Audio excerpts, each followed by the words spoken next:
Ladies and gentlemen, my name is Troublemaker. This is Wargame Cup 2012 Round 3, and I have an exciting match. I was even surprised that this came out, but it did.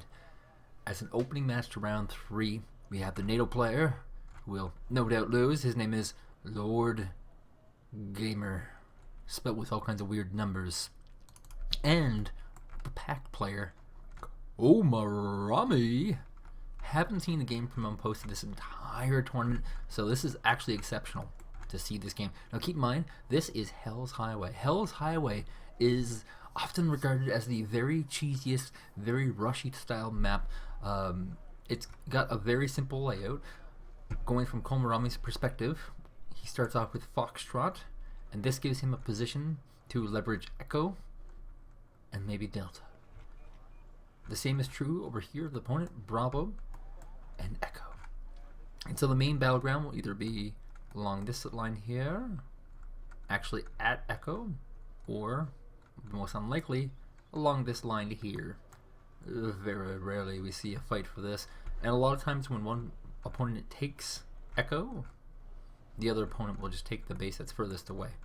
There are a lot of very rush high strategies here, and speaking of very rushy strategies, we see that in fact L0rdG4m3r, thinking that Komaromi is just dead sauce, has decided to go for a crazy all-in with lots of gunship helicopters. In fact, he's got some infantry in these as well, and Komaromi's actually got a decent amount of infantry, some Tunguskas.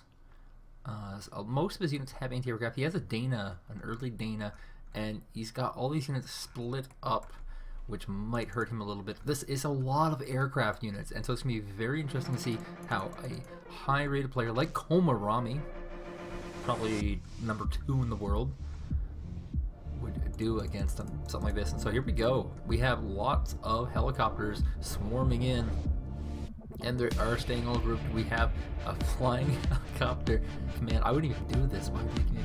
But he's going for not necessarily an all-in, but he's definitely going pretty all-in. He's spreading his aircraft out to try and negate the effects of artillery, and it looks like he has practiced this play quite a bit. You can see that his aircraft are just spread so very, very well. He does have the recon in the back, and look at this great arc that he has here. L0rdG4m3r has been preparing for Komaromi. Komaromi, of course, not uploading a lot of these plays. And whoa, Komaromi now knows what's going on. It's like, oh my gosh, a swarm! This is intense. So Komaromi's rushing into forward, which of course is the right choice. Any infantry that will survive this will be able to wipe out at least a couple of helicopters. He also has his BTR is always rushing forward to soak some damage. You kind of realize that this is solid. The commander's in an awkward position. Tunguska is not firing right now. Oh my god, the Eagle hasn't deployed though. It looks like right now that L0rdG4m3r is doing quite a bit of damage. This is actually quite scary. The command, the armored supply truck is actually going to fray and attacking into Cobra, and we see that there's a lot of clump units here, very scary. Lots of TL-55s even picked off. The Tunguska still firing and just doing lots of damage. Komaromi taking a very early lead right now. Ooh, big lead right now. And the Spadokarnevskis are on the map. Looks like they're getting picked off, however.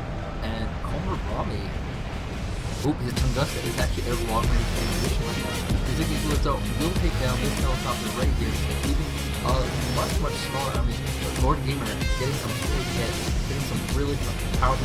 He's actually targeting down the Tunguska. It goes down. That's a huge win for L0rdG4m3r. With gunship helicopters, he's actually didn't have any time for it, unfortunately. Just gunning down anything he can right now. And look at this. He's sneaking the command into Foxtrot. He's gonna have a this is a crazy all-in. I haven't seen anything like this. He's sneaking the Foxtrot so he can get more reinforcements on this side. And it lands. And this will actually also make it so that if there was a helicopter here for Komaromi, he also cannot, reinforce his position.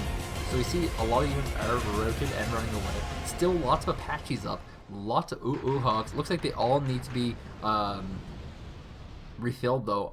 Maybe a minor misstep in the strategy, but here comes a big Leopard 1A1. Of course, the cheap weak unit, and all these Cobras are pretty well spent. This is a really powerful opener for L0rdG4m3r, and this is something that Komaromi's got to practice against because this was very effective. Look at the score. It's 1,000 to 700. I haven't seen Komaromi squirm like this in a while. This is actually scary to see an opponent doing so well against a top tier player. And he just brought out the leopard, and he's pulling back the gunship. He's actually pulling back all of his helicopters. A very smart, wise decision. He's firing whatever he can at these infantry, just trying to pick off anything he can for those extra points. And Komaromi's in a lot of trouble. But here we go, another large flank for Komaromi. He does have some anti-aircraft units. And this is not the game I was really expecting. I was expecting Komaromi to just stomp this kid into the ground, but actually it's looking very favorable for Lord Gamer, who has a single leopard going in. TO-55 can get targeted down. These Scott scores are pretty well worthless. Could also get picked off by the Spadokonowskis. He has a lot of helicopters coming in to try and support this leopard, and looks like they are completely out of ammunition. Oh my god, they're just getting picked off by the Spadokonowskis. And ooh, Spadokonowski also picked off the tank. He has got to get this. Oh god, he lost another one. That's dangerous. He really just needs to pull back and get resupplied. Here's a supply truck. This crazy supply truck that was stolen from Komaromi post-battle, now being used to refill his enemy. Kind of scary. Wow. This all-in was very, very good. And he's actually just completely switched over to leopard tanks. It looks like he'll be doing a tank all-in. And look, Komaromi has a small contingent of units going all the way across the map. Probably going to create a little bit of some sort of interception along the line too. And this could actually intercept supplies, which is very, very smart, because by intercepting supplies of these very supply-heavy gunships, he will basically negate the helicopter attacks. Now keep in mind, he is getting out as many of these Przyglas as possible, which is also smart. Most support anti-aircraft vehicles, which are of course more effective, are very expensive, and this is a really scary scenario for Komaromi, because Komaromi is easily one of the 5 favorites to take the whole freaking tournament. Easily. And here he is getting chumped out by, you know, who you'd think would be a relatively average player. But Lord Gamer has definitely practiced this play and is doing very, very well in managing all this. And yes, he is in fact going to go for a little bit of an interception. Just trying to this is a little bit of luck here. He's going to be able to pick off a lot of helicopters move by. This would of course be even better if it had a recon, but of course recons are still expensive. And he's just got lots of anti-aircraft everywhere. He's put the fear of anti-aircraft into Komaromi, and this leaves an opportunity for Lord Gamer, who's also ahead on resources, by the way. Kind of scary situation. Komaromi has Hotel, Lord Gamer has Alpha, and obnoxiously he also has Echo. He's using his helicopters right now defensively. He does need to resupply them, but of course he doesn't want to lose Echo while he's trying to get lots of these leopards on the field. And of course the leopards will do pretty well, because honestly there isn't that much anti-tank weaponry now. This is a very smart play, because he all-in with helicopters and now he's switching to tanks. So his opponent will be banging out a lot of anti-aircraft units, but not necessarily a lot of anti-tank weapons. And looks like this little push here by Komaromi was caught. He might have got a little bit too greedy, not going for the supply interruption I thought he would. Like right here in the woods here was what I would have stopped at. And looks like these might get picked off by the Apaches. We also have a little bit of a play over here. The Przyglas are slowly creeping their way up and trying to get at these helicopters. There aren't a lot of Przyglas here, so this could really go either way. Przyglas are not exactly the greatest of anti-aircraft units. And wow, he is totally out on these ones. They need to get pulled back. But obviously there's a big risk involved here in which Komaromi could just overwhelm him in suspicion of a weakness. And here we go, Martyr moving forward against a lot of units, and maybe too many. The anti-tank team, a very cheap anti-tank team, winding up lots of misses here. Can the Martyrs do some effective damage? That's the real question. It looks like they're just going to get picked off. Not a single one dead yet though. Lord Gamer doing very, very well so far in this tournament. He got the round 3, and when he got the Komaromi, instead of chumping up and just losing, he's actually doing really, really well. Now, he is a little bit behind right now, but that is something he can actually do to come back from. And this tank shift is very, very smart, very good. He obviously put a lot of thought into this process, and a lot of this has to do with the fact that he's facing Komaromi. When you're facing Komaromi, you've got to do something special, because this guy is something fierce. He is scary, and you know, I would never want to face him. Like, if I got Komaromi in the tournament, or any of the other top 4 players, that I would just not show up. I would just forfeit the match and say like, hey, I'm in the round of 3, give me my free alpha or beta access. And so it looks like these monitors will in fact go down, doing a fair amount of damage to this group of Spadokonraskis, which are of course rushing forward into the Martyr 1 anti-infantry vehicle. And yeah, leopards are joining the fray, but here's a nice little vehicle for it to wipe out. Oh, he actually gets the tank destroyers. That's pretty huge. Now this gives the leopard a lot of room to breathe, which of course is very, very good. And he's using this gunship helicopter, or his command helicopter, sorry, to just bounce around points and evade and gain the extra points. And that is so smart. This guy has definitely thought this play out. Komaromi definitely could not have possibly expected someone like this. Komaromi has been non-stop pumping out infantry, just out of pure fear that this guy is going to do something crazy, which he is. This is a crazy strategy. This never happens to people. Especially Komaromi. And here we go, the big flank finally coming around. There's no recon here. It can actually pick off the recon and also maybe this U1C hog. The weakness of the strategy, of course, is the fact that he doesn't have a lot of resupply paths for a lot of these helicopters, and he did it a bit late. We see all these carriers are actually running out of gasoline, or maybe they take diesel. Leopard rooted, lost its position. I think the play this amazing tactic against Komaromi can actually use a little bit of touching up. This mid game looks pretty weak. It's obvious he was planning for it because he got the helicopter here, but he doesn't seem to have an idea what he's doing. And there's a single particular squad, which of course can get the command helicopter here, but the Patrick cleans it up. And here we go. Komaromi looking for the kill, slowly, tediously moving 2 groups or 4 groups of infantry around the map, desperately wanting to pick off this command, but he doesn't know it's there. And you can see he's doing this very slow, going only in the woods. He doesn't want to go in the open for a second. He doesn't want to give his opponent a chance to think. He just wants it to happen. And dear God, this is scary. Like I assume that a lot of people will watch this match just for the opportunity to learn from Komaromi. Whoa, whoa, whoa, whoa, whoa, whoa. Looks like he's about to find out the bad news. Recon helicopters, what's your payload? Oh my God, here we go. Will he respond in time? The recon helicopter is going up. He's got 2 RC hogs flying overhead, but the recon helicopter is moving the wrong direction. Has to be able to spot for this, and the Spadokonraskis are deployed. Looks like they will take out one of these gunship helicopters. Can it get the other one? Looks like it gets both of them. That is great for Komaromi, who was very close to getting jumped out. TO-55 chasing out this leopard by demoralizing it with fire attack. But the important actions down here. The command being pulled very quickly. Lord Gamer, you are the Lord of Game. And there is a Flakpanzer here. Flakpanzer do relatively well against infantry. Not the best, but they do relatively well.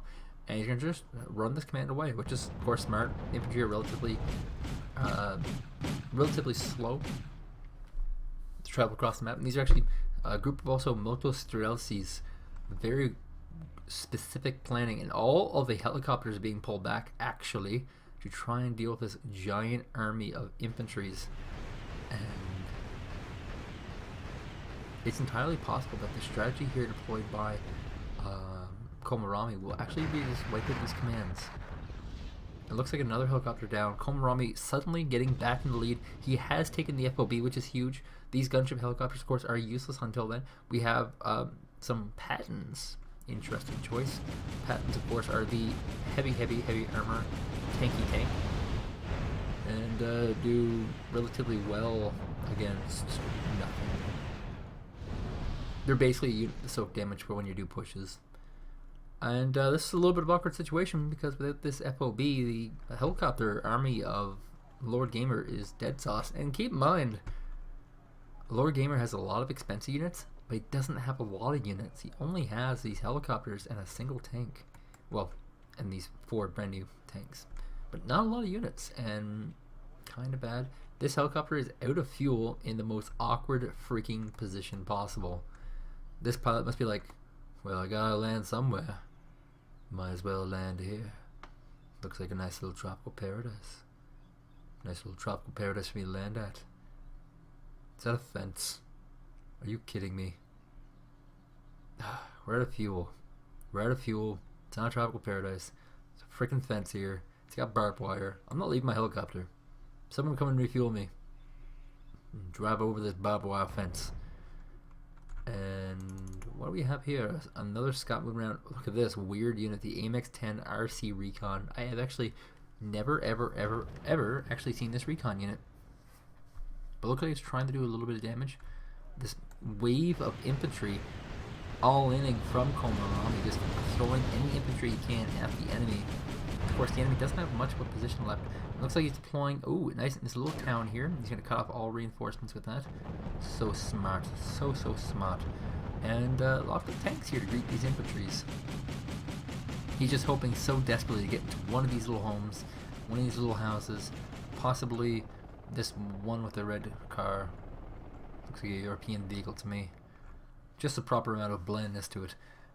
And a lot of infantry moving up for Komaromi, who needs to put on the killing blows. Komaromi, though, has a really good presence on the map. He actually sneaks by this supply truck to this FOB, and looks like he's going to resupply from the enemy FOB. How's his own FOB? Oh, he didn't buy one. Of course he wouldn't. He's Komaromi. Why would Komaromi get an FOB?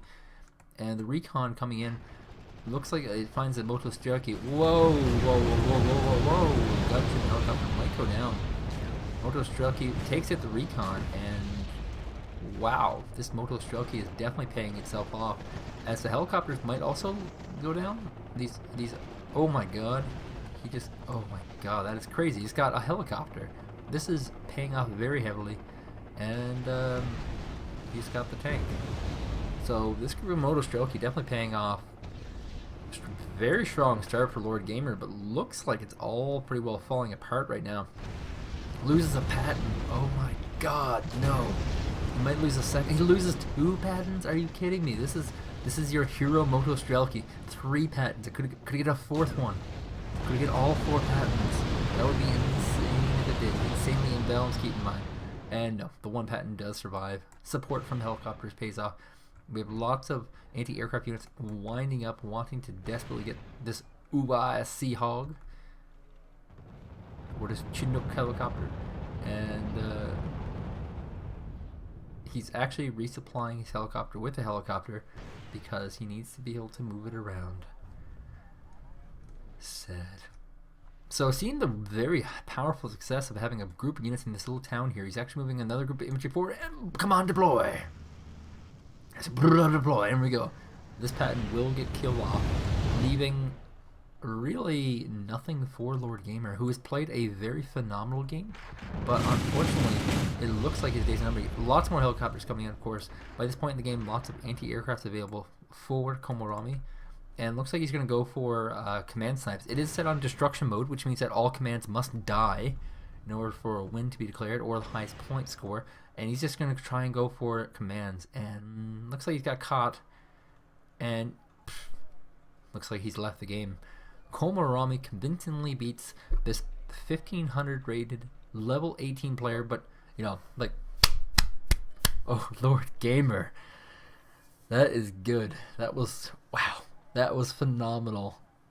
I'm guessing everyone is watching this game, and they're probably going to copy your opening and hope that they can just steal Komaromi, steal a game off Komaromi. And if anyone knocks Komaromi out of this tournament, that would be insane. Yeah, I'll just leave it on that note. Whew. I think Komaromi's going to be practicing against this build for a long time.